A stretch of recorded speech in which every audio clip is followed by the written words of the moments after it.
अज्ञानतिमिरान्धस्य ज्ञानाञ्जनशलाकया चक्षुरुन्मीलितं येन तस्मै श्रीगुरुवे नमः। नमो महावदन्याय कृष्ण प्रेम प्रदायते कृष्णाय कृष्ण चैतन्य नामने गौरद्विषे नमः। हे कृष्ण करुणा सिंधु दीन बंधो जगतपते गोपेश गोपिका कांत राधा कांत नमोस्तुते। तप्त कांचन गौरांगी राधे वृंदावनेश्वरी वृषभानुसुते देवी प्रणमामि हरिप्रिय। तवैवास्मि ना जीवामि त्वया विना इति विज्ञाय राधिके नये मां चरणान्तिके। गुरुवे गौरचन्द्राय राधिकाय तदालये कृष्णाय कृष्ण भक्ताय तद्भक्ताय नमो नमः। वाञ्छाकल्पतरुभ्यश्च कृपा सिन्धुभ्येव च पतितानां पावनेभ्यो वैष्णवेभ्यो नमो नमः। श्री कृष्ण चैतन्य प्रभु नित्यानंद श्री अद्वैत गदाधर शिवासादि गौर भक्त वृंद। हरे कृष्ण कृष्ण कृष्ण हरे हरे हरे राम राम राम हरे हरे। मैं सर्वप्रथम ग्रंथराज जयवधन तदीय रचयिता सच्चिदानंद श्री भक्ति विनोद ठाकुर के श्री चरण कमलों में असंख्य कोटि दंडवत प्रणाम कर उनकी अहेतु की कृपा की भिक्षा करती हूँ। मैं मध्य गुरु पद्म नित्य प्रविष्ट ओम विष्णुपाद अष्टोत्तर शत श्रीमद् भक्ति वेदांत श्री नारायण गोसाई महाराज मध्य शिक्षा गुरु पद्म नित्य प्रविष्ट ओम विष्णुपाद अष्टोत्तर शत श्रीमद् भक्ति वेदांत श्री वामन गोसाई महाराज के श्री चरण कमलों में असंख्य कोटि दंडवत प्रणाम कर उनकी अहेतु की कृपा की भिक्षा करती हूँ। मैं उपस्थित श्रोता मंडली वैष्णवी सभी को यथा योग्य बंदन अभिनंदन दंडवत करती हूँ। तो हमारा क्लास आगे चलेगा और जैसा कि हमने डिसाइड किया था कि हम जो पढ़ चुके हैं उस विषय पर प्रश्न सेशन भी रखेंगे। अच्छी बात है, रिवीजन होता है। अच्छी बात यह भी है कि ग्रंथ हमारा जो इतना रुचिकर है, आप लोगों को पता होना चाहिए कि पूज्यपाद भक्ति वल्लभ तीर्थ महाराज जब सर्वप्रथम अपने गुरुजी भक्ति दैत माधव महाराज के पास गए तो उन्होंने सबसे पहले उनको जैव धर्म पढ़ने को कहा था। तो हमारा जो पूरा गुरु वर्ग है वो यही चाहता है कि जैव धर्म पढ़ा जाए, क्योंकि जैव धर्म में गीता का, भागवत का, वेदांत का, सारे पुराणों का, उपनिषदों का, श्रुतियों का, मंत्रों का सबका सार एकत्र कर दिया गया है। इसलिए गुरुदेव इस ग्रंथ को बार बार पढ़ते थे। सारा की पढ़ने की ये जरूरत नहीं है कि गुरुदेव को इस ग्रंथ में उनको रुचि आती थी, रोचक लगता था। तो जब हम प्रश्न उत्तर करते हैं या रिवीजन करते हैं तो हम अपने अभ्यास को और ज़्यादा मजबूत करते हैं। तो आप में से बहुत से ऐसे लोग भी होंगे जो पेज खोल के रखेंगे और प्रश्न बाई प्रश्न उत्तर देंगे। कुछ ऐसे भी होंगे जिन्होंने 2-3 दफ़े पढ़ा होगा और कोशिश की होगी कि चलो अभी आज हम बिना पढ़े भी उत्तर देने का प्रयास करेंगे। तो कोई भी ग्रंथ पढ़ा जाए उसके विषय में क्या कंटेंट है, उसका क्या कॉन्सेप्ट है, वो हमें पता होना चाहिए। कंटेंट क्या है, उसका कॉन्सेप्ट क्या है, क्या कहा गया है इस ग्रंथ में, क्या क्या करने को कहा जा रहा है, इस बात पे विशेष ध्यान देना होगा। देखो, जो कृष्ण बहिर्मुख लोग हैं, जो भक्ति से बहिर्मुख है, जिनको भजन नहीं करना है और जिनको कृष्ण के प्रति कोई आकर्षण नहीं है, उनकी किसी भी ग्रंथ में रुचि नहीं हो सकती। उनका समय पास होता है और जीवन में ऐसे काम करते हैं जिनके करने से कुछ लाभ भी नहीं होता। लेकिन जिनको अपनी आत्मा का उद्धार करना है, आत्म कल्याण करना है, वो लोग भगवान के पीछे भगे ही चले आते हैं। तो इसलिए बहुत इम्पोर्टेंस है इस ग्रंथ की। तो मैं सुधा जी से अनुरोध करूंगी कि वो प्रश्न, अपने जो प्रश्न हैं उनको पूछना आरंभ करें और सब लोग उत्तर देंगे। मैं देखूंगी कि उत्तर किस तरह से चल रहे हैं। सुधा। हरे कृष्णा देवी, दंडवत प्रणाम। मेरा पहला प्रश्न, मैंने जो प्रश्न तैयार किए वो पेज वाइज पेज किए, मतलब पहले पेज से पहला क्वेश्चन और फिर उसके बाद इसी तरह हर पेज से मैंने एक या दो कोई इंपॉर्टेंट पेज लगा तो मैंने वहाँ से 2 क्वेश्चन भी लिए और मेरी ये उम्मीद है कि ये बहुत आसान लगेंगे आप सबको। तो पहला प्रश्न ये है कि अवैष्णव गुरु द्वारा प्राप्त मंत्र से क्या होता है? अवैष्णव गुरु द्वारा प्राप्त मंत्र से क्या होता है और उसमें कैसे सुधार किया जा सकता है? पेज नंबर भी बोल दो।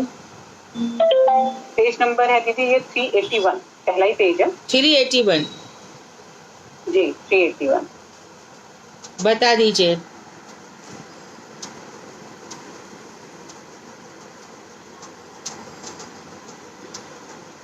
जल्दी बोलो। जीव, मुझे लगता है कि हरे कृष्णा, जीव नरकगामी होता है, वो ठीक है। नरक में जाएगा। जीव नरकगामी और उसमें होता कैसे है, सुधार राइट किया जा आंसर। सकता है दीदी, मिनी दीदी?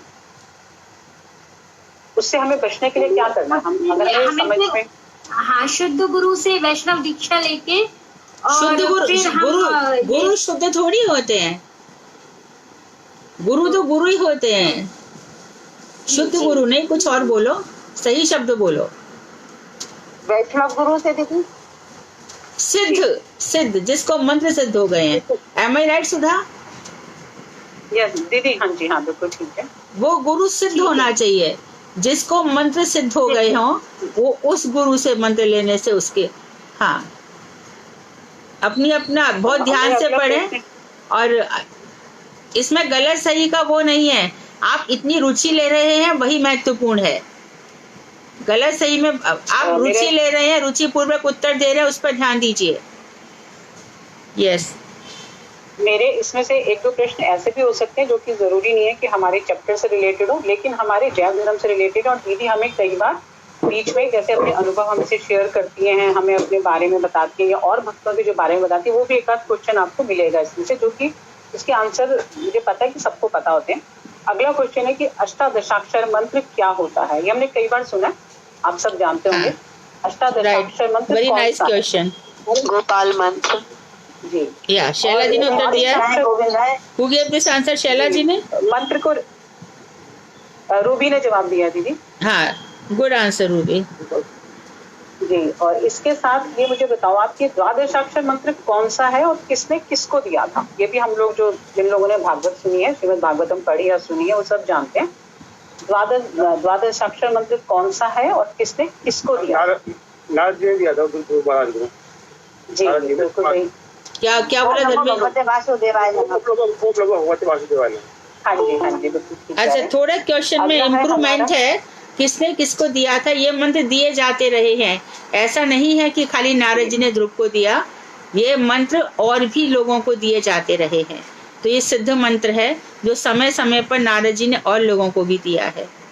हाँ, आगे बोलो। जी, वैष्णव भक्त जब प्रसाद पाते हैं तो उस समय प्रसाद महात्म्य सूचक ध्वनि होती है। वो ध्वनि क्या है और क्यों की जाती है? सुंदर प्रश्न है, बोलो। वो ध्वनि का अर्थ क्या है? 383 पेज नंबर पे है ये। वो किस लिए की जाती है? हम सभी जाते हैं सत्संग मठ में, जाते हैं प्रसाद पाते हैं, हमने भी कई बार ये ध्वनि सुनी है। उनका तात्पर्य क्या है? वो क्यों की जाती है? बोलो बोलो।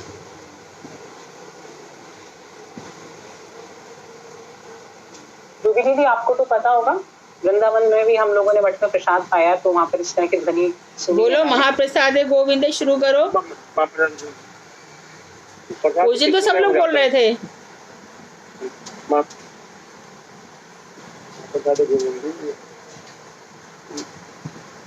बोलिए योगेश जी, आप बोल रहे थे। माँ प्रसाद गोविंद वाली ध्वनि बोली, याद जी। नहीं है। अच्छा, शैलजा दीदी आप कुछ बोल रही थी। महाप्रसादे गोविंदे नाम मणि वैष्णवे स्वर्ग पुण्य वताम राजम विश्वासो नैव जायते शरीर अविद्या जाल गणेन्द्रिय साये काल जाके विशेष आगे काल मध्ये जीवा आती भोगमय सुदुर्नती ताकि देता हाँ। कठिन संसारे कृष्ण बड़े दयामय। जी, कृष्ण बड़ा दयामय कलिवाय जीवा जय स्व अन्न प्रसाद दिला भाई। सही अन्नामृत पाए पाओ राधा कृष्ण गुण गायो राधा कृष्ण। ये तो जी दीदी आपने बता दिया, लेकिन ये क्यों की जाती है? ये जब बीच बीच में जैसे हमने जैन धर्म में भी पढ़ा, वहाँ पे साधु सावधान करके उन्होंने बोला था, उसका तात्पर्य क्या है? प्रसाद पाते हुए ये बोला क्यों जाता है? मैं ये आपसे समझना चाह रही थी, मुझे भी इतना क्लियर है, तो मैं आपसे पूछ रही हूँ। जब हम प्रसाद पाते हैं, सुस्वादु प्रसाद हमारे सबके सामने आता है, तरह तरह की वैरायटी, जो कि हम लोगों ने घर पे भी नहीं पाते हैं इतना प्रसाद। इवन एकादशी का व्रत होता है तो भी हमको 8-10 तरह की वैरायटी दी जाती है।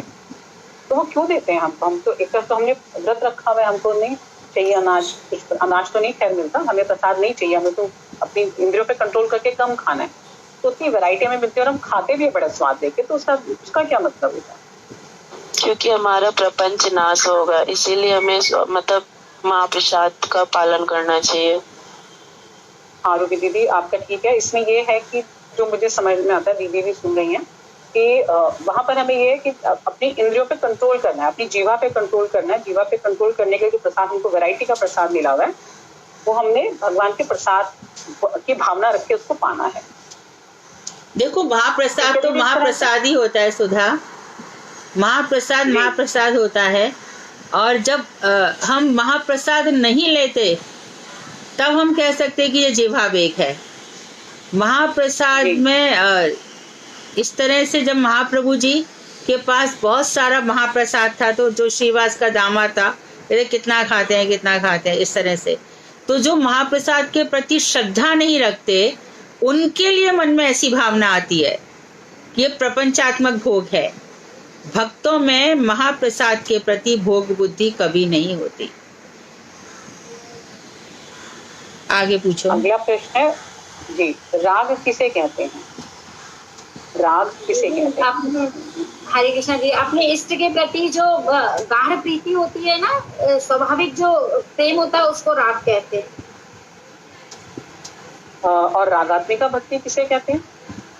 जो जिनकी आत्मा में ही राग होता है, जैसे यहाँ पे उदाहरण ब्रजवासी जन का ले सकते हैं, यशोदा मैया, नंद बाबा और सब सखाएं हैं, और इनके अनुगत्य में जो होता है उनको रागानुगा कहते हैं, और इनको रागात्मिका कहते हैं। आत्मा का मतलब क्या है? आत्मा का मतलब क्या, सुधा क्लियर करो, क्या ये सही कह रही है? रागात्मिका भक्ति, रागात्मिका भक्ति जो गोपियां कृष्ण की लीला के प्रति लोभ होता है जी। हाँ, क्या बोला? भगवान कृष्ण की लीला के प्रति जो लोभ है, हाँ, वो रागात्मिका भक्ति। राइट, जो लोभ है वो यहाँ आत्मा नहीं आएगा, है ना? क्यों नहीं आएगा ये भी समझ लो। हम लोगों की आत्मा और शरीर एक है, लेकिन यशोदा जी और जितनी भी गोपियां हैं, इनका आत्मा और शरीर एक ही है, हम लोगों का अलग अलग है। ठीक। तो हम कभी ये नहीं कहेंगे कि उनकी आत्मा में राग था, शरीर में राग नहीं था। उनकी हर प्रक्रिया और आत्मा सब एक थे। ध्यान रहे, ये बहुत विशेष बातें हैं जो गुरुजी के लेक्चर्स में हमेशा क्लियर होती रहती हैं। आगे वैदिक भक्ति क्या होता है? वैदिक भक्ति किसे कहते हैं? लोभ और व्यय से की जाती है, इसमें लोभ और व्यय होता है। योगेश जी थोड़ा नजदीक है आंसर के। दीदी, वैदिक भक्ति में बुद्धि, शास्त्र और युक्ति का युक्ति के साथ राइट की जाती है, शास्त्र अनुसार। जी बिल्कुल, शास्त्रों के अनुसार। ये ठीक है। और वैदिक भक्ति के साथ जी जी हेमा जी बोलिए। हाँ, मैं बोल रही थी कि कृष्ण कथा का भी संगति इसके साथ चाहिए, वैदिक भक्ति के साथ। हाँ वो ठीक है। वैदिक भक्ति में नवदा भक्ति चलेगी हेमा जी। वैदिक भक्ति में खाली श्रवण ही नहीं, श्रवण तो चाहिए, नवदा भक्ति भी साथ में चलेगी, परंतु ये परफेक्ट आंसर है कि ये शास्त्र सम्मत होनी चाहिए। हाँ जी, हाँ जी, हाँ हाँ ठीक है। हाँ। वैदिक भक्ति के साथ रागानुगा भक्ति का क्या संबंध है? वैदिक भक्ति और रागानुगा भक्ति का क्या संबंध? जैसे हम वैदिक भक्ति करेंगे तो हम जैसे उसके रागानुगा भक्ति की तरफ बढ़ते हुए जाएंगे। गलत नहीं है लेकिन परफेक्ट भी नहीं है। योगेश जी कुछ कह रहे हैं आप? जब वैदिक बहुत दिनों तक वैदिक भक्ति करेंगे हम, तो जो हमारी भक्ति मतलब प्रकट हो जाएगी तो वो रागा हो जाएगी। हेमा दीदी कुछ कह रही हैं आप? नहीं, अभी तो नहीं कुछ बोल रही। अच्छा, आपने स्पीकर ऑन किया तो मुझे लगा आप कुछ बोलने वाली। नहीं।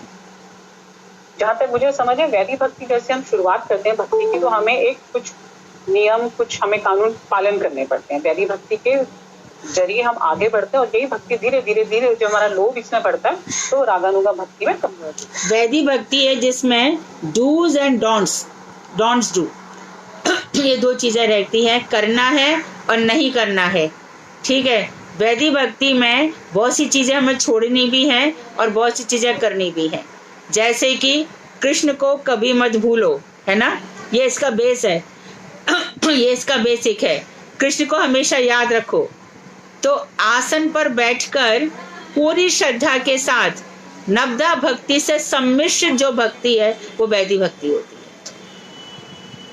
बाद में फिर धीरे धीरे नवदा भक्ति के साथ जब करते हैं तो वो लोभ होता है, फिर वो रागात्मिका हो जाती है। आगे चलो। रागात्मिका भक्ति कितने प्रकार की होती है? रागात्मिका भक्ति कितने दो प्रकार की होती है, कामारूपा और संबंध रूपा। राइट जी। दीदी, ये कामा रूपा और संबंध रूपा क्या मतलब होता है इसका? काम रूपा भक्ति कौन सी है, संबंधा रूपा भक्ति कौन सी है? जैसे संबंध रूपा, जैसे बोलते हैं कि मैं कृष्ण मेरे बेटे हैं, मैं कृष्ण का पिता हूँ, माता हूँ, ये संबंध हो गया भगवान से, ये संबंध हो गया। और काम रूपा भी दो प्रकार की होती है। जैसे काम रूपा बताइए पहले, काम रूपा क्या है? चलिए आप बता रही हैं दो तरह, वो भी बता देते हैं, लेकिन पहले ये बताइए काम रूपा भक्ति क्या है, मतलब क्या है, मतलब तात्पर्य क्या है? माधुर्य भाव से गोपियों में होती है। जी ठीक है, यहाँ पे काम रूपा भक्ति हाँ, शैला जी सिर्फ बोलो बोलो। काम रूपा में यहाँ पे सभी चीज ले ली जाएगी। में ही हाँ बोलो बोलो सुधा। जिसमें अपने सुख की चेष्टा ना हो, गोपियों की तरह बिल्कुल अनकंडीशनल भक्ति, काम रूपा भक्ति।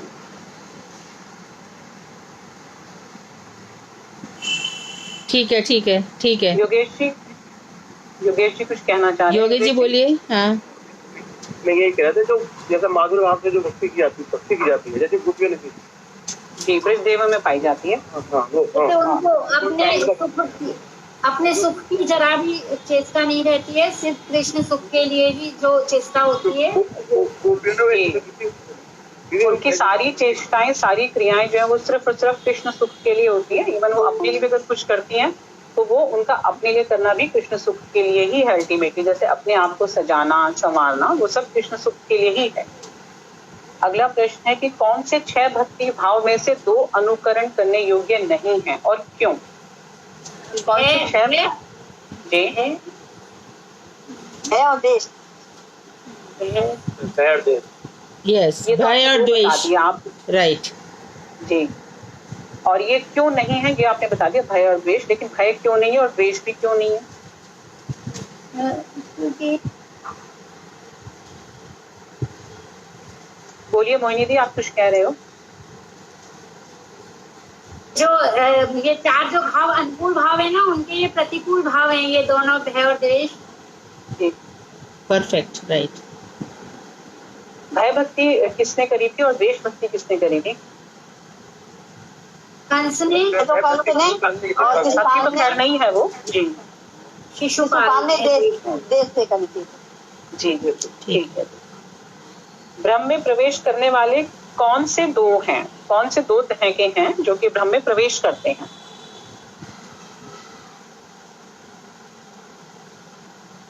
ज्ञानी लोग और वो बोले जी, ज्ञानी और कर्मी। नहीं, आधा सही है आपका, आधा गलत है। ज्ञानी और योगी। ज्ञानी और योगी नहीं दीदी, आधा सही है।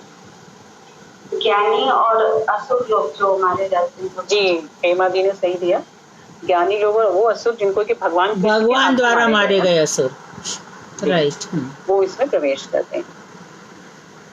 कामानुगा, रागानुगा भक्ति, साधन भक्ति कितनी तरह की होती है, संक्षिप्त में बताइए।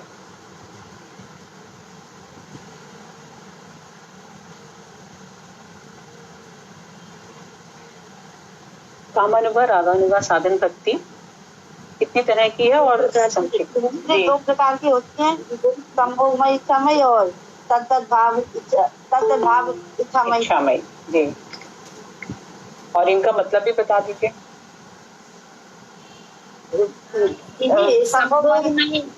हाँ बोलिए। हाँ बोलो, आप बोलो।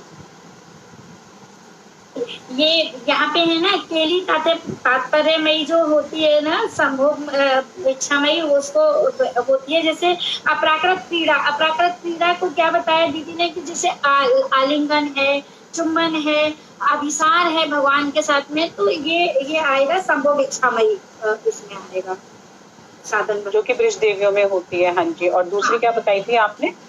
तत्त भाव इच्छामयी जी, इसका क्या मतलब है दीदी? गोपियों के जैसा भाव, यूथेश्वरियों का जो मधुर भाव प्रति, ये मधुर भाव है। मधुर भाव के प्रति जो हमारी इच्छा है, एक तो गोपियों का डायरेक्ट हो गया है ना, और एक गोपियों का जो भगवान के प्रति भाव है उसकी इच्छा हमारे अंदर भी होना। तद्दत गोपियों की जो भाव है उनकी इच्छा हमारी भी होना, ये तत्त भाव इच्छा में है। गोपियों का जो भगवान के प्रति मधुर भाव है उसी की कामना हमारे अंदर होना, उसी की इच्छा हमारे अंदर भी होना। पुरुष किस प्रकार से ब्रज देवियों माने स्त्री भाव से साधना करते हैं? दंडकारण्य ऋषि थे, उन्होंने जब रामचंद्र जी आए थे वन में तो उन्होंने उनसे वो करी थी कि हम तुमसे वो करना चाहते हैं। उन्होंने बोला नहीं, मैं जब कृष्ण रूप में आऊंगा तभी तुमसे करूंगा। जी, वो तो आपने, हाँ जी, ये तो आपने बता दिया कि जो दंडकारण्य में ऋषि थे उनका जो भाव था भगवान राम की सुंदरता को देखकर। लेकिन मैं ये पूछ रही हूँ कि पुरुष भक्त हैं वो किस तरह से स्त्री भाव से भक्ति करते हैं? किस तरह से नहीं, किन भावों से, किन रसों से पूछोगी तो ज्यादा ठीक है। जी, गोपी भाव से, मधुर रस से। और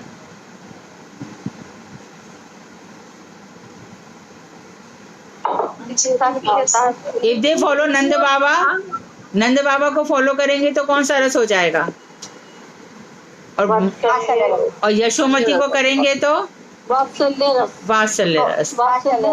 हाँ, तो दो रसों से पुरुष लोग हाँ आराधना कर सकते हैं। राइट। नित्य सिद्धा और साधन सिद्धा गोपियां कौन सी हैं?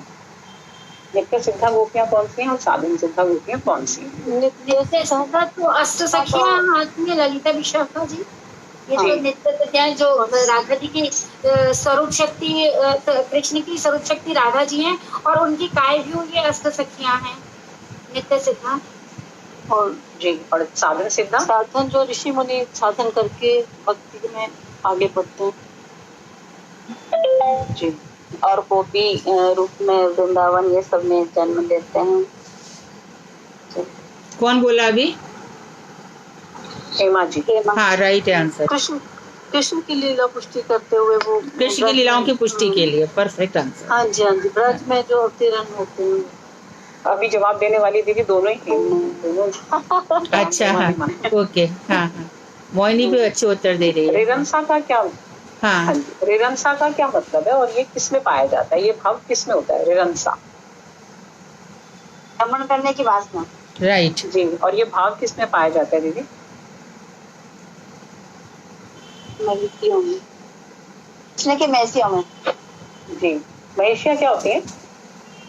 उनकी पत्नियां, द्वारिका की जो है, द्वारिका की जो महिषियां हैं, द्वारिका की जो रानियां हैं, जो उनकी रानियां। काम और प्रेम, इनमें क्या भेद होता है? काम और प्रेम सारे संबंध रागानुगा भक्ति प्रेम में आते हैं। जैसे जो भी संबंध जोड़ के हम लोग करते हैं, अक्षय या वात्सल्य, और जिसमें मतलब संभोग की इच्छा वाली रस रहती है, वो काम देता है। ठीक है।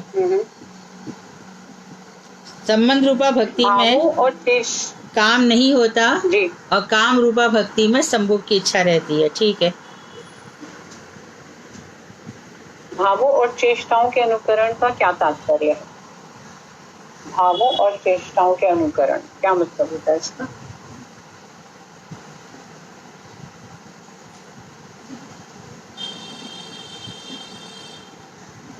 भाव मन से और चेष्टा करें इंद्रियों से। योग जी कुछ कह रहे हैं आप? आपका स्पीकर ऑन है।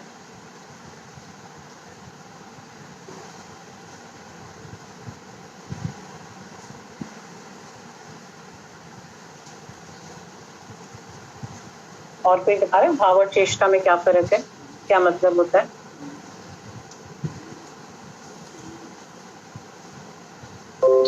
भाव और चेष्टा तो जो हम इंद्रियों से चेष्टा करके करते हैं, और भाव जो भाव उदय होता है प्रेम, जो आंतरिक भाव है वो हमारी चेष्टाओं के जरिए जब क्रियाओं से दिखने लग जाए तो मुझे लगता है यही फर्क है भाव में। भाव इंटरनल है और चेष्टाएं हमारी एक्सटर्नल होती है। हाँ जी। कि नंद बाबा का कृष्ण के प्रति पिता का भाव है जी। तो भाव और चेष्टाएं दोनों साथ में चलेंगी तभी कृष्ण की सेवा होगी। भाव भी रहे और चेष्टा भी रहे। यस, आगे। जैसा भाव होगा वैसे ही चेष्टाएं चलेंगी। जैसे हाँ। नंद बाबा का भाव वात्सल्य था, उसी प्रकार उनकी चेष्टा होती थी। ठीक है, ठीक है। और जैसा भाव होगा वैसे ही चेष्टाएं होंगी। अब आखिरी सवाल है, वो भी इस चैप्टर से रिलेटेड नहीं है लेकिन दीदी की कथाओं से रिलेटेड है। जैसे दीदी कई बार बोलती हैं कि कभी घी भर घड़ा, कभी मुट्ठी भर चना और कभी वो भी मना। तो इसका भक्ति से क्या संबंध है? इस कहावत का, इस फ्रेज का जो भी दीदी हमको बोलती है, हमने और जगह से भी सुना, इसका भक्ति से क्या संबंध है? क्यों बोलती है दीदी? भक्ति से किसका क्या लेना देना? जैसे जैसी स्थिति हो वैसे ही हमको भजन करना चाहिए। मतलब जब आपके पास खाने को कम होगा तो आप कम भजन करोगे दीदी? नहीं नहीं नहीं नहीं, ये नहीं। वो खाने की तरफ देखने का नहीं, कुछ भी अपने जो मिल जाए तो खा लो, नहीं तो अपना भजन करो। हर मिल जाए तो अच्छा, नहीं मिले हर स्थिति में हमें एक जैसा भजन करना चाहिए। एक जैसा भजन करो। वो भी दीदी, हाँ जी, हर स्थिति में, हर सुख हो दुख हो, कोई सी भी स्थिति हो, हमें संतुष्ट रहना है, भगवान का नाम लेके संतोष में रहना है जी। हमारी आगे बढ़ना उससे कम नहीं होनी चाहिए जी। अच्छा जवाब दिया अनुराधा दीदी और दीदी ने। दीदी यही थे मेरे क्वेश्चंस इस चैप्टर से रिलेटेड। आप you could make more questions, बहुत क्वेश्चंस थे। ठीक है दीदी, आगे। हाँ, 22nd चैप्टर में भी चैप्टर में फिर थोड़ा ज्यादा। हाँ जी। तो आप लोगों को भी यदि चैप्टर अच्छे से परफेक्ट तैयार करना है तो तुम लोग भी प्रश्न भी बनाओ और उसके उत्तर भी लिखो अपने नोट्स में। देखो कैसे चैप्टर याद होता है। मैंने भारतीय विद्या भवन में श्रीमद् भागवत में सारे प्रश्न उत्तर करवाए थे। अनुराधा तुम भी प्रश्न लेती थी ना? क्या पूरे अभी भी है मेरे पास पूरे भागवत के? पूरी भागवत के प्रश्न है ना? हाँ हाँ। उत्तर कितने लिखे थे? उत्तर कितने चैप्टर्स के लिखे थे? लिखे एंड तक लिखे। अच्छा, तो 10वीं तक है। पहले मैं जब श्रीमद् भागवत पढ़ाती थी उन लोगों को उनके प्रश्न भी देती थी, तो प्रश्न से इन लोगों की इतनी रुचि हो गई है। और अभी ये लोग ग्रुप में 2-2, 3-3 लोग मिलकर के भागवत का पाठ करते हैं। मुझे लगता है कि अनुराधा मोहिनी मिलकर करते हैं, सपना जी और बिमला भाभी मिलकर के करते हैं। ये सब मिल करके चैप्टर्स तैयार करते हैं। और जहाँ तक कि जैव धर्म का हमारा पाठ जब खत्म हो जाता है, ये लोग वापस फिर बैठते हैं और फिर वो वापस यही सब करते हैं। और हमारे कुछ मेरी बहनें ऐसी हैं कि थोड़ी सी और जागरूकता होनी चाहिए। सुधा जी ने, हेमा जी ने, शशि जी आज नहीं थे, बहुत अच्छे प्रश्नों के उत्तर दिए, बढ़िया दिए। और योगेश जी तो बहुत ही अलर्ट हैं। और धर्मेश जी भी, क्या नाम है इनका, धर्मेश जी की तो बात ही क्या करें।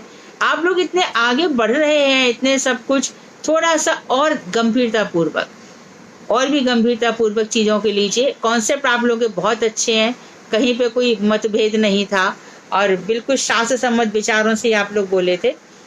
तो और आगे बढ़ने के लिए मैं हमेशा से कह रही हूँ, गुरुदेव भी कह रहे हैं कि श्रीमद् भागवत का पठन पाठन बहुत जरूरी है, बहुत आवश्यक है। श्रीमद् भागवत में भगवान अपने को स्थापित कर गए हैं। जब उद्धव जी बोल रहे थे आप के बिना कैसे हम रहेंगे, बोले मैं कहीं नहीं हूँ, श्रीमद् भागवत मेरा बांगमय विग्रह है, मेरा साक्षात शरीर है।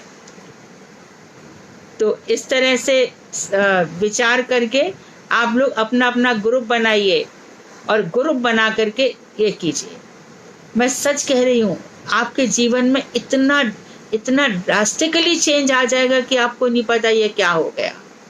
बाहरी सब कुछ छोड़ दो, एक्सटर्नल जो कुछ भी है छोड़ दो, बस उसी कृष्ण में रम जाओ, उन्हीं कृष्ण के पास आकर के वहीं पर नाचो, वहीं पर गाओ और वहीं पर कथा करो।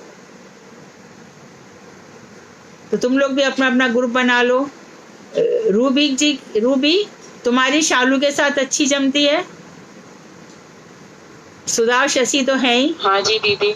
हाँ, और धर्मेश और योगेश जी भी आपस में कर सकते हैं, दोनों एक दूसरे से। इस तरह से तुम सबके नाम मुझे पता नहीं है, अपना अपना ग्रुप बना लो और रोज 1 या 2 घंटे इस तरह से करो, बहुत आनंद आएगा। ठीक है, आगे पेज 4। कल भक्तों का अनुरोध है क्लास नहीं रखने का, क्योंकि हाँ जी दीदी, मेरा भी ये कहना था। बहुत से लोग वृंदावन जा रहे हैं, क्लास से भी जा रहे हैं, सारे भक्त जा रहे हैं। ठीक है, सब लोग जाएंगे, मेरी भी ढोक दे देंगे बिहारी जी के चरणों में। रूप गोस्वामी सनातन गौड़िया मठ में भी जाना, और वहां पर कल जो कुछ भी करना, कोशिश करना एक क्षण भी आपके हाथ का भजन रुके नहीं, माला रुके नहीं, एक क्षण भी। हाथ तो इसलिए निकाला है उंगली कि भगवान मैं तुम्हारा हूँ, फर्स्ट पॉइंट। दूसरा पॉइंट, मेरे अंदर स्थूल और सूक्ष्म मन बुद्धि चित्त अहंकार सब मैंने छोड़ दिया है, स्थूल ये इंद्रिय इत्यादि ये सब भी छोड़ दिया है, अब बस मैं आपका हूँ। और तीसरी चीज, बस मैं आ रहा हूँ कन्हैया, मैं आ रही हूँ कन्हैया, राधा रानी मैं आपके पास आ रही हूँ। आज से आपकी चंदन यात्रा शुरू है, आप शीतलता प्राप्त कर रहे हैं, हमारे हृदय में भी शीतलता हो रही है। क्यों हो रही है? क्योंकि आपके दर्शन के लिए आ रहे हैं। तो सुंदर सुंदर भावनाओं के साथ मधुर मधुर गीतों को गाते हुए जो साथ में जा रहे हैं, रास्ते में स्तुति स्तवन करते हुए जाएंगे, एक क्षण भी अपना गवाना मत। इसको कहते हैं अक्षय तृतीया। मेरी तुम सबके लिए शुभकामनाएं हैं, शुभ आशीर्वाद है, इसी तरह से आगे बढ़ो। पेज 419। और जो नहीं जा रहे वो अपने घर में ठाकुर जी का और श्रीमद् भागवत का कल जरूर पूजन करना। आपके घर में श्रीमद् भागवत ना हो तो कल वृंदावन जाके खरीद लेना। 3 भाग आ चुके हैं, 1 भाग 10वें स्कंद बाकी है। उन लोगों को बोलो जल्दी निकालो, अमल कृष्ण प्रभु प्रिंटिंग एरिया उनका है, जल्दी से निकालिए। मैंने अपनी तरफ से काम पूरा कर दिया है। और श्रीमद् भागवत पढ़ना शुरू कर दो, 1 चैप्टर 2 चैप्टर हर रोज। अरे तुम पूरे ब्रह्मांड को जीत जाओगे। ये काम क्रोध शत्रु, बाहरी शत्रु, आंतरिक, ये तो बहुत छोटी चीज है। जब श्रीमद् भागवत पढ़ने लग जाओगे तो पूरा यूनिवर्स पर तुम विजय पालोगे और फिर भगवान के धाम में चले जाओगे। और एक चीज है कि जब भी आप सुबह माला करेंगे, आरती करेंगे, तब दिन में 2 से 3 बार जय जयकार जरूर करना। गुरु जी के लेक्चर में स्पष्ट है और 8 दिनों पहले सुना भी गया होगा कि जो लोग जय जयकार करते हैं वही नित्य लीला में प्रवेश कर सकते हैं, दूसरे लोग नित्य लीला में प्रवेश नहीं कर सकते। तो सीधा ही बोल श्री गुरु गौर गांधर्वी का गिरधारी श्री राधा विनोद बिहारी जी की जय। जय त्रिपुष्ट ओम विष्णुपाद अष्टो षट भक्ति वेदांत श्री बावन गोसाई महाराज की जय। जय त्रिपुष्ट ओम विष्णुपाद अष्टो षट भक्ति वेदांत श्री नारायण गोसाई महाराज की जय। फिर गुरु परंपरा की जय जयकार करते हुए फिर कल अक्षय तृतीया तिथि की भी जय, हमारे वृंदावन धाम यात्रा की जय, दर्शन की जय, अपने को बिल्कुल जय जयकार। तो इससे क्या होगा, अंदर से तो शत्रुओं को जीत ही लेंगे और हम भगवान श्री कृष्ण के हृदय को भी जीत लेंगे। पेज 419। कहाँ से पढ़ना था मुझे? मैं यहाँ से पढ़ती हूँ। दूसरा वाला श्लोक गरुड़ पुराण का था, किम करिष्यति सांख्येन, हाँ राइट, जो ये वाला। हाँ पढ़ती हूँ। पेज 419 श्लोक 2। किम करिष्यति सांख्येन किम योगै नरनायक मुक्तिमेच्छसि राजेंद्र कुरु गोविंद कीर्तनम। तो इसमें कह रहे हैं, हे राजेंद्र, यदि आप मुक्त होना चाहते हैं तो आप श्री गोविंद का नाम कीर्तन कीजिए। हे नरश्रेष्ठ, सांख्य शास्त्र पढ़ने से और योगा करने से कुछ भी नहीं होगा। ये हमारा क्या कर सकते हैं। तो भगवान गोविंद का तो कल मैंने बताया भी था लास्ट टाइम, गोविंद दामोदर माधवेति, ये चलते रहना चाहिए। और हरि नाम क्या करते हैं? हरि नाम जीव को वैकुंठ लोक की प्राप्ति करा देते हैं। सर्वत्र सर्वकालेषु ये अपि कुर्वन्ति पातकं नाम संकीर्तनं कृत्वा यान्ति विष्णु परम पदम। तो इसका अर्थ बताया है, जो सर्वत्र सब जगह और सब समय पाप कार्य करते रहते हैं, यदि वे भी नाम संकीर्तन करेंगे तो विष्णु के परम पद को प्राप्त कर सकते हैं। और अब ब्रह्म नारदीय पुराण का श्लोक लिया है। नाम संकीर्तनम विष्णु क्षुत्पृष्ठ प्रपीडितादिषु करोति सततम विप्राः तस्य प्रीतो यदुक्षजाः। हे ब्राह्मणों, हे विप्रगण, भूख और प्यास से अत्यंत पीड़ित होने पर भी जो निरंतर विष्णु का नाम संकीर्तन करते रहते हैं, उनके प्रति अधोक्षज विष्णु अत्यंत प्रसन्न रहते हैं। मैं एक एग्जाम्पल बोलूं, मुझे एक बार पता ही नहीं चला, एकादशी का दिन था और घर पर कोई भी नहीं था, तो मुझे लग रहा था कि बहुत हाई डायबिटीज है, कि मैं खड़ी भी नहीं रह पा रही थी, मैं लेट गई।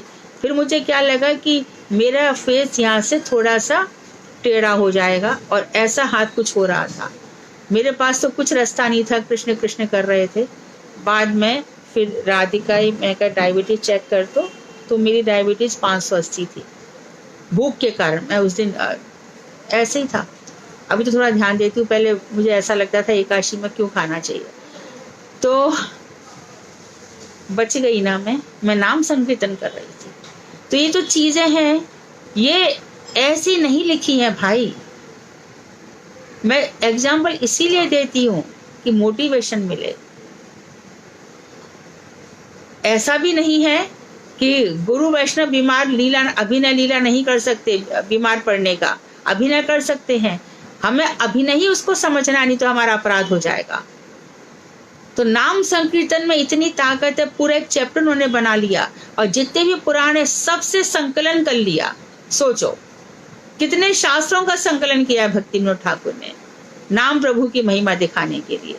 मधुरम मधुरम एतन मंगलम मंगला नाम, ये मधुर से भी मधुर है और मंगल से भी मंगल है। तो ध्यान देंगे। और अब बता रहे, हरि नाम भगवान विष्णु को वशीभूत करने में समर्थ है। ऋणाम एताद प्रवृद्धम मे हृदयान्नापमर्पति यद् गोविंदेति चुक्रोश कृष्णा माम दूरवासिनम। ये महाभारत से लिया है। बहुत ही दूर रहने के कारण, वाह, द्रौपदी ने मुझे जोर से पुकारा। क्या पुकारा था? क्या पुकारा द्रौपदी ने? हे गोविंद, बिन काज आज महाराज लाज गई मेरी, दुख हरो द्वारका नाथ शरण में तेरी। और क्या कह रही है वो? दुशासन वंश कठोर महादुखदाई, कर पकड़त मेरो चीर लाज नहीं आई। लख अधम सभा की और नार बिल खाई, अब भयो धर्म को नाश पाप रयो छाई। पुकार रही है द्रौपदी, हे तो द्रौपदी हे गोविंद। और सब कोई जानते हैं, जब तक पांचों पांडवों की ओर देखती रही, अपने पतियों की ओर, रक्षा नहीं हुई। भीष्म पितामह की ओर देखी, रक्षा नहीं हुई। धृतराष्ट्र को पुकार के बोली, आप तो मेरे ससुर हैं, आपकी पुत्र वधू, मेरी रक्षा का आदेश क्यों नहीं देते? और कर्ण और दुर्योधन जोर जोर से हंस रहे थे, अट्टहास कर रहे थे, जांघों पर बैठाने के लिए उससे कह रहे थे, अब तुम यहाँ पर बैठो, अब तुम्हारी दासी हो। तो एक कपड़ा, क्योंकि सब जानते हैं वो रजस्वला थी, तीसरा दिन था, स्नान करके आई थी, बाल खुले थे, तो उसने ऐसे वो शावर टॉवल जैसा होता है, वो उसको एक कपड़ा लपेट रखा था, उसी को पकड़ के वो खींच लाया और उसी को पकड़ के वो मुंह में दबा रही है। उसने कहा होगी जो हो जाएगी। और भगवान कहाँ थे? भगवान द्वारका में थे, और यहाँ हस्तिनापुर में ये सब चल रहा था। तो कहाँ से भगवान पहुंच गए, कितने किलोमीटर दूर थे, और भगवान ने पुकार सुनी और साड़ी खींचत हारा दुशासन, साड़ी खींचता रह गया, थक के चूर हो गया। तो इस तरह से भगवान, देखो भगवान है ना, ये नाम प्रभु यहीं पर बैठे हमारे हृदय में, और यहीं पर बैठ के सब कुछ देख रहे हैं। अभी बात आई ना, भाव भी देख रहे हैं, हमारी चेष्टा भी देख रहे हैं, हमारी कोशिशें भी देख रहे हैं कि किस तरह से हमने सब कुछ भुला करके हम आगे बढ़ गए। हम छोटी छोटी जरूरतों को पूरा करने के लिए नहीं आए। Ye have made constructed a good house, nothing we have got. हमने बहुत बड़ी मर्सिडीज ले ली, कुछ भी नहीं मिला हमें, कुछ भी प्राप्त नहीं हुआ यदि हमने इस जन्म को सार्थक नहीं किया जो करोड़ों जन्मों से हम जीते मरते आ रहे हैं। तो देखो भक्तिमोहन ठाकुर ने क्या किया, कहां से कितने ग्रंथों से नाम की महिमा का संग्रह किया है। कभी आपको कोई बोले, हमारे श्रीधर महाराज बोले कि जरा नाम की महिमा सुनाओ, तो मुझे पूरा विश्वास है तुम लोग जरा सा ये चैप्टर खोल लोगे और फटाफट बता दोगे। अभिजय तत्व बताओ, चैप्टर खोलोगे जल्दी से बता के आओगे। नित्य धर्म क्या है, जल्दी से चैप्टर खोलोगे बताओगे, और रुकोगे नहीं। अब तो बोलने की तो यात्रा चल पड़ी तो चल पड़ी। मेरी कोई भी बहन पीछे हटने वाली नहीं है। तुम सबके अंदर क्षमता है, योग्यता है, और ये योग्यता कौन दे रहे हैं, नाम प्रभु। और आप भी, योगेश जी और धर्मेश जी और कौन सुन रहे हैं मुझे आइडिया नहीं है, आप लोग भी बहुतों से कहीं ज्यादा, और यदि मैं ये कहूँ तो मेरा अपराध नहीं होगा, कई सारे बहुत नामी गामी लोगों से भी आप ज्यादा जानते हो। इसलिए आप दूसरों को भी सिखाओ, प्रचार करो, अपने ज्ञान को अपने तक सीमित मत रहने दो। जब कॉन्सेप्ट इतने क्लियर है तो क्यों नहीं, अवश्य ही करना है, दूसरों को भी सिखाओ। तो बहुत दूर से भी जब उसने गोविंद पुकारा, उसकी कातर पुकार का मुझ पर बहुत बड़ा ऋण हो गया, जो आज भी मेरे हृदय से उतर नहीं रहा है। विश्व पितामह को जाकर के बोले, और उन्हीं कृष्ण ने सलाह दी कि द्रौपदी तुम चली जाओ, पैरों से चप्पल उतार लो, छमछम आवाज नहीं जानी चाहिए, नव वधू है, जाकर के चरण छू लेना। ये कृष्ण की सब सिखाई है, मोटिवेशन है। और विश्व पितामह से बोल, जब उन्होंने कहा कि मैं 5 में से एक पुत्र को मारूंगा, 5 पांडवों में से 1 को मारूंगा, बाकी 4 को मैं छोड़ दूंगा। तब भीष्म प्रतिज्ञा साधारण तो नहीं थी, जो प्रतिज्ञा करते वो अटल रहेगी। तब कृष्ण ने क्या कहा द्रौपदी से कि अब तुम्हें वरदान लेने की बात आ गई, आधी रात को भेजा, जाओ चप्पल उतार लो, आवाज ना हो, अपनी पाजेब उतार लो कि नव वधू कहाँ से चली आ रही है।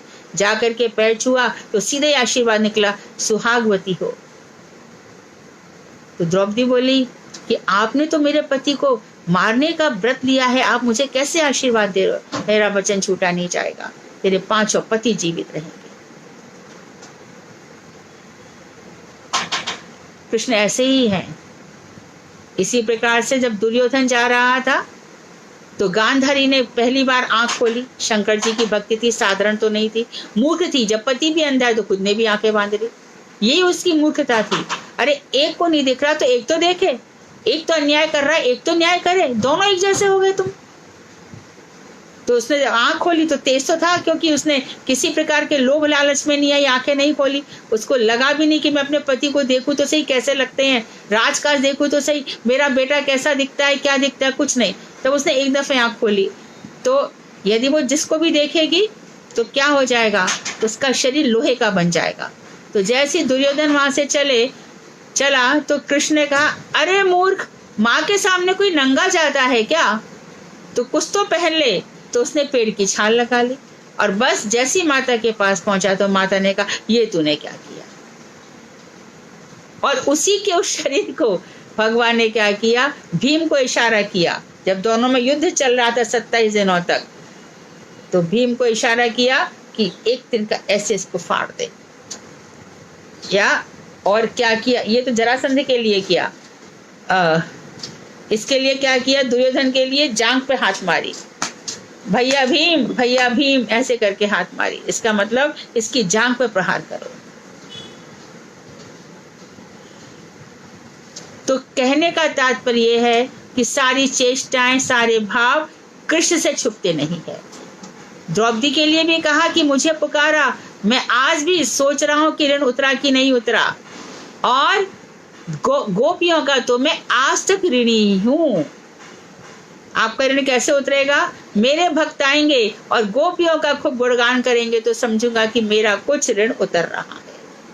इससे गोपियों का गुणगान खूब करना है। कली के दिन सुना है महाभारत के अनुसार द्रौपदी को जो अक्षय पात्र मिला था दुर्वासा जी के द्वारा, वो कल के दिन ही मिला था। परशुराम जयंती तो कल है ही, कल बद्रीनाथ के कपाट तो खुलेंगे, वो भी सही है। ये सब तो बातें हैं, लेकिन अक्षय पात्र भी कल मिला। तो कल हम जो कुछ भी करेंगे अक्षय रहेगा। इन सब बातों का भी ध्यान रखना, तो श्रद्धा बढ़ती है। हरि नाम जीव के परम पुरुषार्थ हैं। एदमे भी मांगल्य जीवितस्य फलम चेतत् यदामोदर कीर्तनम। ये स्कंद पुराण और पद्म पुराण का श्लोक है, जिसका अर्थ है कि भगवान के दामोदर नाम का कीर्तन कल्याण का एकमात्र हेतु, धन संग्रह और जीवन का फल है। अर्थात जो भी अपना कल्याण चाहता है, जो कुछ भी धन का संग्रह हुआ है और जीवन जो भी हमें मिला है, उसका एक ही फल है कि हमारे मुख से दामोदर नाम निकल रहा है। तो गोविंद नाम की खूब महिमा बताई, दामोदर नाम की खूब महिमा बताई। अब आगे कह रहे हैं कि हरि नाम कीर्तन सारे भक्ति साधन है जो 9 प्रकार के, उनमें सबसे श्रेष्ठ है। अगच्छित स्मरणम विष्णु भार्य सेन साध्यते। अरे राधिका, राधिका तुम लोग सुन पा रहे हो? राधु दीदी आ रही है आपकी आवाज क्लियर। अच्छा, मेरा ये चला गया बिल्कुल।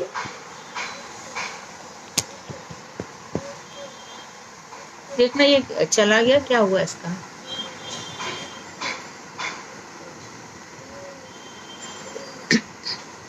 तुम यहाँ बैठ जाओ थोड़ी देर।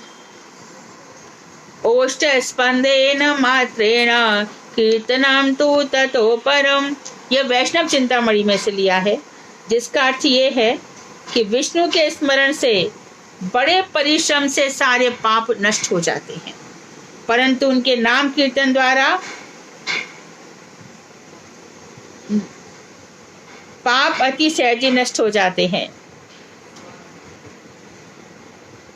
नाम संकीर्तन से, स्मरण से मुश्किल से होते हैं, संकीर्तन से जल्दी से हो जाते हैं। भगवान का नाम ओठ स्पंदन मात्र से ही कीर्तन हो पड़ता है, जो स्मरण से अतिशय श्रेष्ठ है। वो ये कह रहे हैं कि स्मरण करो भगवान का, उससे कहीं अधिक अच्छा है कि ओठों से भगवान का नाम लो, उसका ज्यादा फल मिलेगा। स्मरण से भी ज्यादा फल किसका मिलेगा? होठों से पुकारने का। ये उन्होंने क्लियर किया, इस बात को ध्यान रखना है। यद अव्यर्च हरिम भक्त्या कृते कृतुशतैरपि कलम प्राप्नोति अविकलम कलौ गोविंद कीर्तनम। ये विष्णु रहस्य का ग्रंथ श्लोक है। सतयुग में श्रद्धा पूर्वक सैकड़ों यज्ञ आदि के द्वारा जो फल प्राप्त होता है, कलयुग में श्री गोविंद के नाम कीर्तन द्वारा वे समस्त फल पाए जा सकते हैं। तो कंक्लूजन ये हो रहा है कि गोविंद नाम का महिमा बहुत है।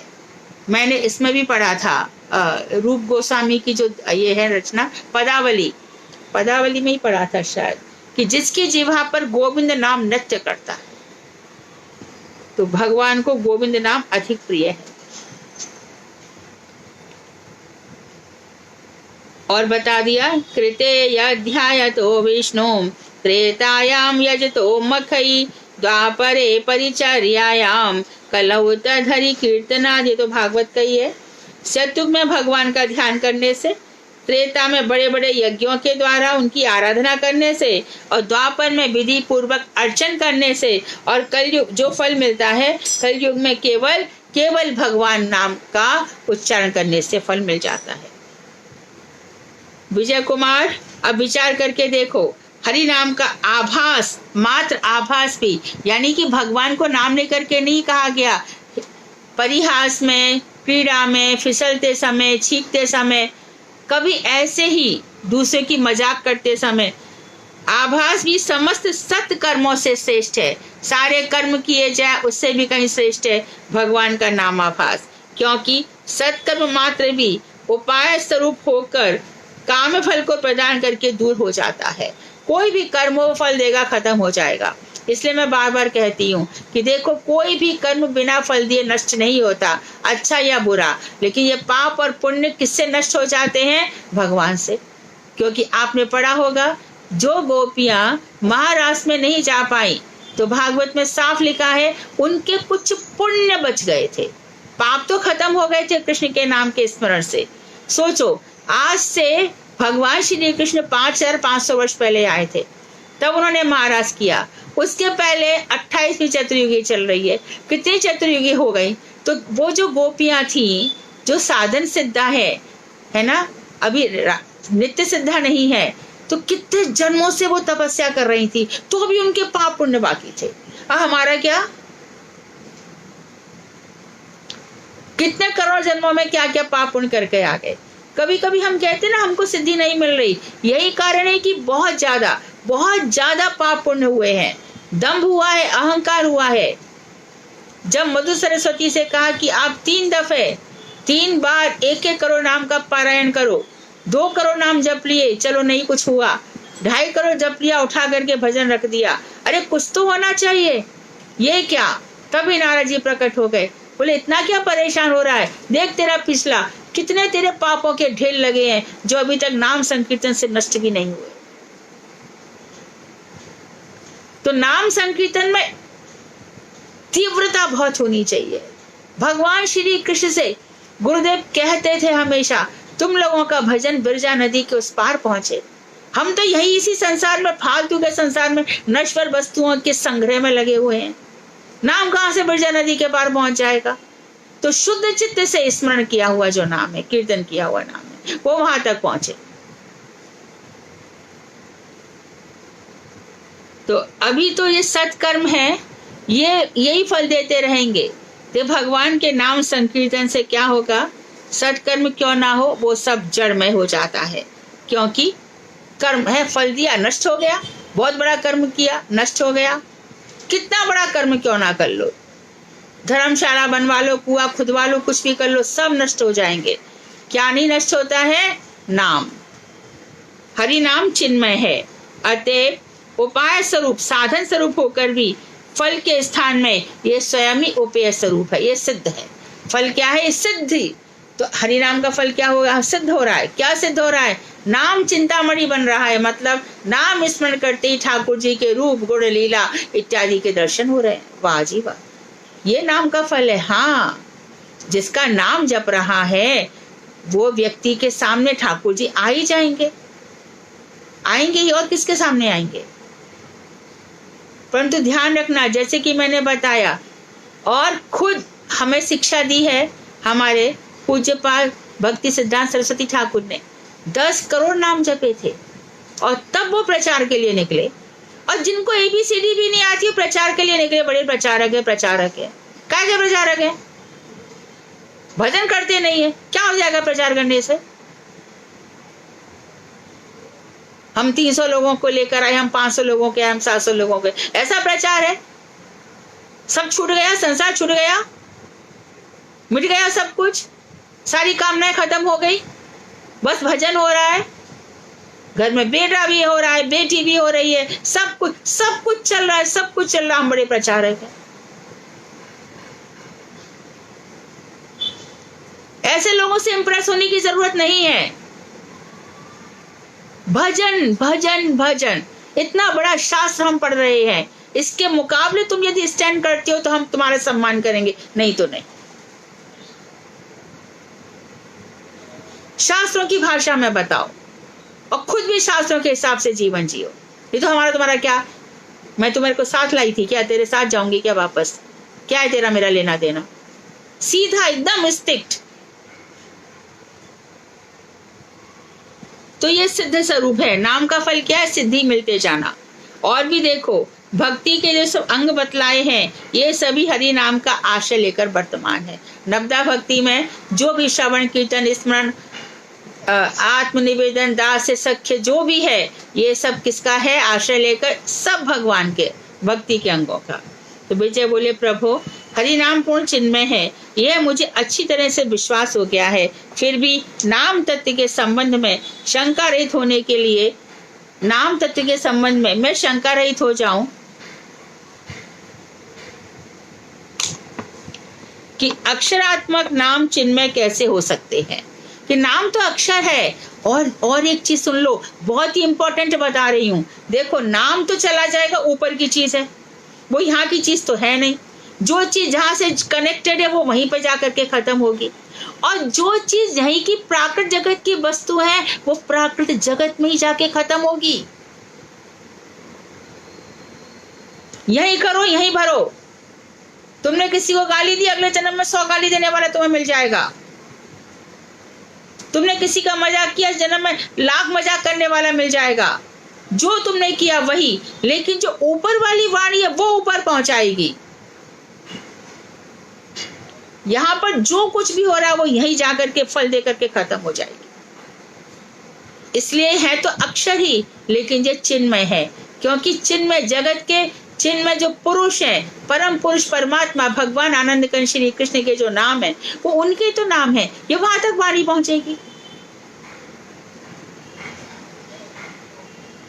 तो इसमें शंका रहित होने के लिए जरूरी समझ लो कि अक्षरात्मक नाम चिन्मय कैसे हो सकते हैं। आप कृपया इस विषय को स्पष्ट करें। तो बाबा जी ने पद्म पुराण में बताया, नाम चिंतामणि कृष्णा चैतन्य रस विग्रह पूर्ण शुद्धो नित्य मुक्तो अभिन्नत्वात् नाम नामिनो।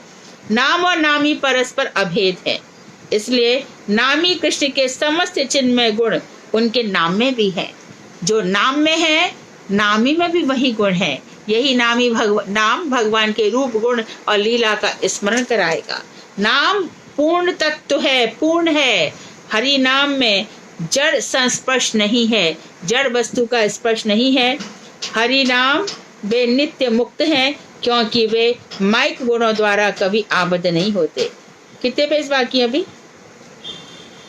काफी पेज बाकी हैं, तो टाइम हो गया दीदी। हाँ, इसलिए पूरा करते हैं। तो परसों मिलेंगे, फिर कल अपना जितना हो सकता है करना। और 22वें चैप्टर के सुधा जी आप प्रश्न बनाइए, थोड़े और प्रश्न ज्यादा बना सकती थी आप। और क्रम से, हाँ, क्रम से चलिए इसी तरह से।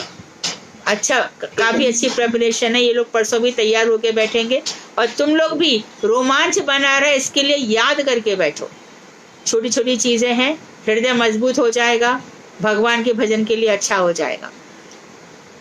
वांछा कल्पतरुभ्यश्च कृपा सिंधुभ्येव च पतितानां पावनेभ्यो वैष्णवेभ्यो नमो नमः। एक मीटिंग 5 मिनट की और रख लेना कि जैव धर्म के बाद कौन सा ग्रंथ शुरू किया जाएगा।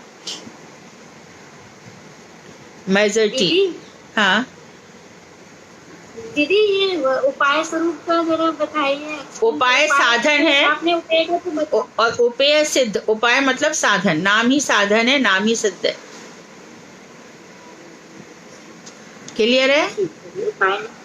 ये कर्म का फल मिलता है, नाम की सिद्धि होती है, उपाय साधन है। हाँ, और हरे कृष्णा दीदी, मेरा एक प्रश्न है। हाँ, बहुत दिन से है ये प्रश्न, मगर आज की मतलब क्लियर करना चाहती हूँ आपके मुंह से। आप जो आज्ञा दोगे मैं वही करूंगी, मतलब भजन रिलेटिव नहीं है ये प्रश्न। क्या दीदी, जिसके पति नहीं होते हैं, क्या वो इंसान अशुभ होता है? किसने बोला? ये क्या वो कोई भी कार्य नहीं कर सकता विवाह आदि में या कुछ भी? सब कर सकते हैं। सब वो मूर्ख हैं जो स्थूल दृष्टि रखते हैं। जो भजन करता है वो सब जगह उसका मंगल ही मंगल है, वो जहां भी खड़ा रहेगा मंगल ही मंगल होगा। वो मूर्ख लोग हैं जो ऐसा सोचते हैं, उनकी मूर्खता पे तुम्हें तरस खाना चाहिए। ऐसा कुछ नहीं है, बस यही ना, हमें नहीं मानना है, ऐसा कुछ नहीं है। बिल्कुल भगवान नहीं की है, नजरों में हर जीव एक जैसे है। बिल्कुल नहीं है ना, बिल्कुल नहीं। मेरे पीहर में बहुत बड़ी फैमिली है, पिताजी 5-6 भाई हैं, तो वहाँ विवाह शादी होते ही रहते हैं। और मेरी जो बुआ जी है, मतलब मेरे पिताजी की बहन, उनको आदत है हर काम में खड़े होने की। और फूफा जी को मेरे तो 20 साल हो गए, और वो तो आती थी सबसे पहले घर में। तो एक दो दिन पड़ोसन बोली, अरे भैया पहले तुमने विधवा को बुला लिया, मधु बधू को बुलवा लेते, 20 साल पहले की बात है। तो अच्छा, मेरे पिताजी ने कहा खबरदार कोई ऐसी बातें करेगा तो। कोई अशुभ नहीं हुआ, कुछ अशुभ नहीं हुआ, मैं संसार दृष्टि से भी बोलती हूँ। इससे कभी तुम ऐसा मत समझना, कभी तुम स्थूल व्यवहारी मत, ऐसा समझना ये मूर्ख है, इन पे दया करो। तुम जब पैदा हुई थी तो पति साथ में आया था क्या? अरे किसी का किसी से विवाह और डिवोर्स हो जाता है, वो उसका क्या शुभ है कि अशुभ है जिसका डिवोर्स हो गया?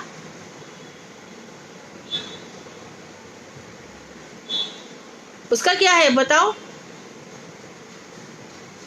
कभी ऐसी बातें सुनना मत। हाँ जी दीदी बिल्कुल, ऐसे मुझे, मैं स्ट्रांग हूँ इन मामलों में, मगर विवाह वगैरह हो रही तो कुछ से कुछ मैंने बोला आज मैं मधु दीदी से पूछ ही लेती हूँ कि मधु दीदी क्या कहती हैं इस बारे में।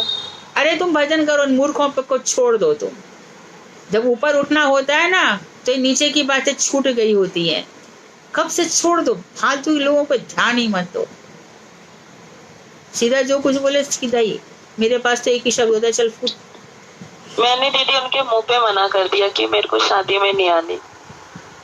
हाँ ठीक है, और मैंने ये भी बोल दिया कि मेरे बच्चों का टाइम आएगा, मैं देख लूंगी क्या करना है। अरे छोड़ो, कुछ टाइम की जरूरत नहीं, यहाँ कोई तो होगा। अनुराधा है इधर, हाँ, और मोहिनी भी है। मोहिनी अनुराधा चिंता मत करो। अनुराधा का तो ना भाई पहुंचा था, ना बहन, ना भात हुआ था। इतनी बढ़िया शादी हुई अनुराधा के यहाँ पे, इतनी बढ़िया, सब लोग देखते रह गए लड़की। और वैसे मेरे यहाँ भी हुआ। मेरा भी तो घर में कितना बड़ा परिवार है, ससुर 6 भाई, पति 8 भाई, सब किसी का सहयोग नहीं था भाई। और चारू की शादी कैसे हो गई? ये सब महामूर्ख है जो भगवान पर विश्वास नहीं करते। तुम क्यों सोचती हो कि तुम्हारे बच्चे, और तुम जो सोच रही हो ना, कल तुम्हारे बच्चे ने कोर्ट मैरिज कर ली जाके, तुम क्या कर लोगी? सही कह रहे दीदी। और किसी क्या तुम्हारे जाने, तुम कहीं से शादी में नहीं जा रही तो रुक गई क्या शादी? ये सब मन की बातें हैं। भक्त लोग तो भगवान के ऊपर खड़े रहते हैं। नरसिंह मेहता का भात किसने भरा था? स्वयं भगवान ने। अनुराधा की बेटी की बेटे की, कोई इसके परिवार का साथ में नहीं था। सबकी बढ़िया शादी हो गई, सब कुछ बढ़िया हो गया। मैं तो नहीं देखती हूँ कि भक्तों का कोई काम रुकता है। अच्छे भक्त बनो, be a good devotee. Krishna के सामने खड़े हो जाओ, हमारे भजन में क्या कमी थी?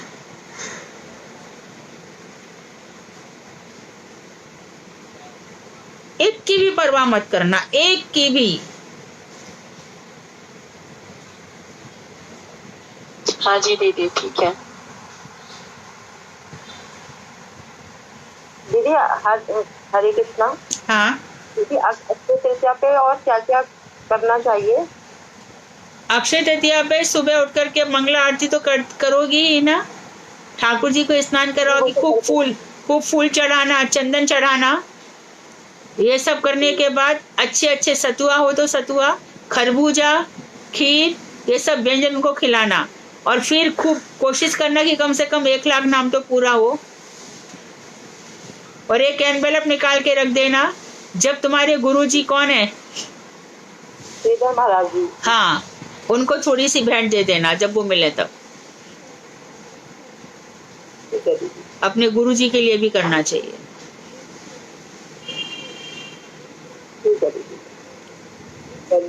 हाँ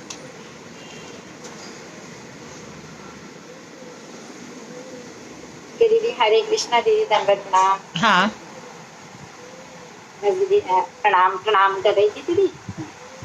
हाँ, कुछ पूछना नहीं है दीदी। जैसे आप कह रहे हो ना कि भगवान के नाम पर भरोसा रखना है पूरी तरह, हाँ, किसी से डरना नहीं है। हाँ, ऐसा परिवर्तन मैंने अपने अंदर देखा था थोड़ा सा। क्या हुआ, भी कुछ टाइम पहले हमको हमारे पड़ोसियों ने इनवाइट किया। वो लोग मानते हैं उनको गुरुजी, आजकल दिल्ली में बहुत फेमस है, पता नहीं बॉम्बे में आप लोग जानते नहीं जानते, गुरुजी करके।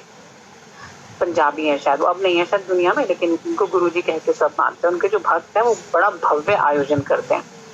तो उन्होंने बुलाया था हमको, तो मैं पहले मनी मन तो सोच रही थी क्या बहाना करूं कि ना जाना पड़े, क्योंकि पता नहीं क्या बनता है, क्या खाता है, कैसे क्या भावना होती है। खैर मैं नहीं गई उसमें, लेकिन हस्बैंड गए और वापस आके बड़ी तारीफ कर रहे थे। बहुत अच्छा अरेंजमेंट था, बहुत अच्छा प्रसाद था, बड़ी अच्छी डेकोरेशन, इतने फूल, ये वो, बड़ी अच्छी तरह भक्ति करते हैं लोग, भगवान के भजन चलता है और डोनेशन भी कुछ नहीं लेते हैं। तो मैं पहले तो सुनती रही, चुपचाप सुनती रही। फिर मुझे याद आया, मैंने कहा अच्छा ये गुरुजी कौन से ग्रंथ में इनका गुरुजी का विवरण है कि गुरुजी आएंगे कलयुग में? किस ग्रंथ में है? महाभारत में है, भगवत गीता में है, श्रीमद् भागवतम में, किस में है? चुप रहे। मैंने कहा जिन भगवान के बारे में हमें कोई ग्रंथ नहीं प्रूव करके दे रहा, कोई प्रूफ नहीं है, उस पर हम उनको कैसे मान लें? और वो व्यक्ति जो कि आज की डेट में दुनिया में भी नहीं है, हम गुरुजी करके उनके पीछे भाग रहे हो। चमत्कार, मैंने कहा चमत्कार तो ईमानदारी भी दिखा देता है, सड़क में चलता हुआ चमत्कार दिखाता है, ईमानदारी पेट में चाकू मार के निकल जाता है और बाद में वो बच्चा जिंदा रहता है। तो मैंने कहा चमत्कार तो बहुत दिखा देते हैं, बंदर और नचाने वाला भी दिखाता है चमत्कार, बंदरिया को लेके जाता है, शादी करता है, सब कुछ होता है। लेकिन मैंने कहा कहाँ इनका गुरु जी का विवरण, कोई विवरण है तो बताओ, हम भी हाथ जोड़ेंगे, हम भी जाएंगे इनकी कथा संग में। तो उनका कोई जवाब नहीं आया। जैसे मैंने तो अपना लेक्चर देख के एक तरफ हो गई, बाद में मैंने सोचा मैंने क्या क्या बोल दिया, कैसे बोल दिया। गीता के 64 से 68 में श्लोक में लिखा है कि जिन कथाओं में इतना दम्भ और आयोजन ये सब बड़े बड़े होते हैं, और भक्ति के नियम में भी है कि भव्य आयोजन करना नहीं है, और ये सब आयोजन होते हैं ऐसे सब लोग पाखंडी है। पाखंडी मतलब पाप के खंड, सब पाप के भागीदार है। और ये सब बोल के मुझे बड़ी ठंडक भी पड़ी हृदय में कि आज मैंने शायद सही बोला है। बहुत ठीक है, अच्छा भी लगा खुद को। ऐसे दृढ़ होना चाहिए, भरोसा और दृढ़ चरणन कोरी, सूरदास जी कह रहे हैं। इन दृढ़ चरणों पे पूरा भरोसा होना चाहिए। डावाडोल नैया हो सकती है थोड़े समय के लिए, लेकिन जितनी ज्यादा स्थिति विपरीत है उतनी ज्यादा मजबूत हो जाओ। महेश्वरी प्रभु बोलते हैं कि जहाँ पे हीरा है ना वहाँ भीड़ नहीं लगती, जहाँ चांदी है ना वहाँ भीड़ लगती है। तो ये दीदी जहाँ पे ये मतलब ये सब होते हैं ना तो ज्यादा भीड़ होती है, पब्लिक जुटते हैं। और जो हमारा हीरा इतना कॉस्टली है, तो हमारा भजन साधन है, जो हमारे कृष्ण है, हमारे गुरु वर्ग है, वो तो हीरा है। तो इसीलिए कहते हैं यहाँ पे भीड़ कम लगती है। यहाँ शैला जी बैठी हैं, और शैला जी के पति को भी चले बहुत दिन हो गए। उनकी बेटी का जो दामाद का आरता तो उन्होंने नहीं उतारा था, किसी ने भी नहीं कहा कि शैला तुम्हें नहीं उतारना है। वैसी मोहिनी भी बैठी है, उसका भी पति का स्वर्गवास हो गया है। तो फिर मोहिनी के ने सब काम किए थे, किसी ने उसको रोका नहीं, किसी ने नहीं कहा कि तुम। मोहिनी और शैला जी मैं सही बोल रही हूँ? जी दीदी, सब आगे हो गए, हमने ही काम किया था, सब आप लोग सब थे, सबने आपने प्रेम से हमसे करवाया। देखो तुम ही करो। कितने प्रूफ चाहिए तुम्हें, और कोई काम बिगड़ा क्या?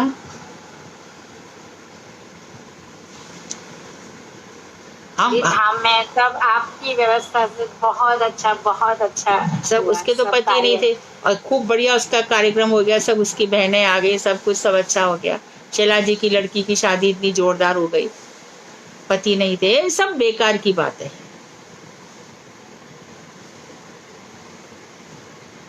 मुझे तो एक भी दिन ऐसा दिखता नहीं पति के होने से अच्छे काम हो गए, पति के होने से खराब हो गए। एक महिला थी मेरे घर के सामने रहती थी, मेरे को कितना बोलती थी तुम करवा चौथ नहीं करती ये वो। तो मैंने उसको बोला तू करवा चौथ करती, तेरा क्यों मर गया भाई? तो जवाब था क्या उसके पास? सब फालतू की बातें हैं। भजन का इन सब से कोई सरोकार ही नहीं है।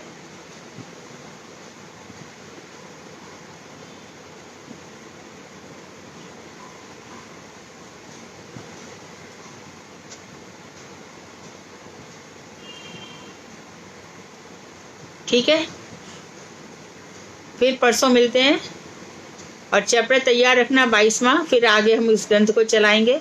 और एक दिन हम करीब जब हमारे 30 चैप्टर हो जाएंगे तब हम एक डिस्कशन रखेंगे कि आगे कौन सा ग्रंथ हो जो हमारी और भी ज़्यादा भक्ति बढ़े, और भी ज़्यादा हमारे अंदर दृढ़ता आए, मजबूती आए। दीदी अभी तो हमारे पास ना गीता प्लस वाली है वो भागवतम, तो उसे ही पढ़ लेते हैं। उसमें वो चीज नहीं है जो गुरुजी चाहते थे, उसमें मायावाद है ना। अब की बार तो ले लेंगे जब जाएंगे वृंदावन या मंगा लेंगे वो वाली, लेकिन अगर अभी है इतने तो पढ़ सकते हैं, इसमें दूसरी नहीं। हाँ पढ़ लो, लेकिन उसमें समझ में नहीं आएगा। पढ़ के देख लो, पढ़ के देख लो, काफी अंतर है उसमें इसमें। पढ़ सकते हो जब तक नहीं मिले तब तक, पर समझ में फिर कथा भाग तो एक जैसा ही रहता है, लेकिन जो सिद्धांत है ना उसमें अंतर आ जाता है। कथाओं में इतना अंतर नहीं होता। दीदी कौन से वाले हमें श्रीमद् भागवत लेनी चाहिए? हमारे वृंदावन जा रही है दीदी। हाँ, रूप सनातन गौड़िया मठ से निकली है ना अनुवाद। अच्छा प्रथम। अच्छा ठीक है। प्रथम स्कंद से 12 निकल गए हैं, 10वां बाकी है। वो अनुवाद मेरे द्वारा किया हुआ है, गुरुदेव के द्वारा संशोधन किया हुआ है। गुरुदेव ने उसको करेक्शन किया है और मैंने उसका अनुवाद किया था। ठीक है। हाँ। हरे कृष्णा दीदी, आप एक बार नंबर दिए थे ना कोई प्रभु जी का बुक मंगाने के लिए। रूप सनातन गौड़िया मठ का वो तो हर ग्रंथ में पीछे है, हर ग्रंथ में पीछे भी लिखा है, और सबके पास होगा वृंदावन मठ का नंबर। तो कोई ग्रुप में डाल देंगे, ग्रुप में डाल देंगे, कोई भी डाल दोगे क्या? दीदी मेरे सामने ये जैव धर्म है, इसमें श्री रूप सनातन गौड़िया मठ का फोन नंबर है। हाँ लैंडलाइन नंबर है दीदी। हेमा दीदी आप लिखना चाहो तो लिख सकते हो। अच्छा वो बुक में है मेरे पास। हाँ बुक में नंबर ये 0565 वाला। अब मुझे नहीं पता, ये जब बुक प्रिंट हुई थी तब ये नंबर आया होगा, अब ये नंबर है कि नहीं, पर आपको केशव जी गौड़िया मठ का भी है। ये 24432770। हाँ जी हाँ जी हाँ जी। और भी आपको मिलेंगे केशव जी गौड़िया मठ मथुरा का नंबर, ये भी आप ले लो। हाँ वो बुक है मेरे पास तो। जी बुक में, हाँ बुक में मिल जाएंगे। और फिर भी नहीं लगे तो मुझे बताना, परसों मैं फिर मोबाइल नंबर दे दूंगी। हाँ हरे कृष्ण। वांछा कल्पतरुभ्यश्च कृपा सिन्धुभ्येव च पतितानां पावनेभ्यो वैष्णवेभ्यो नमः।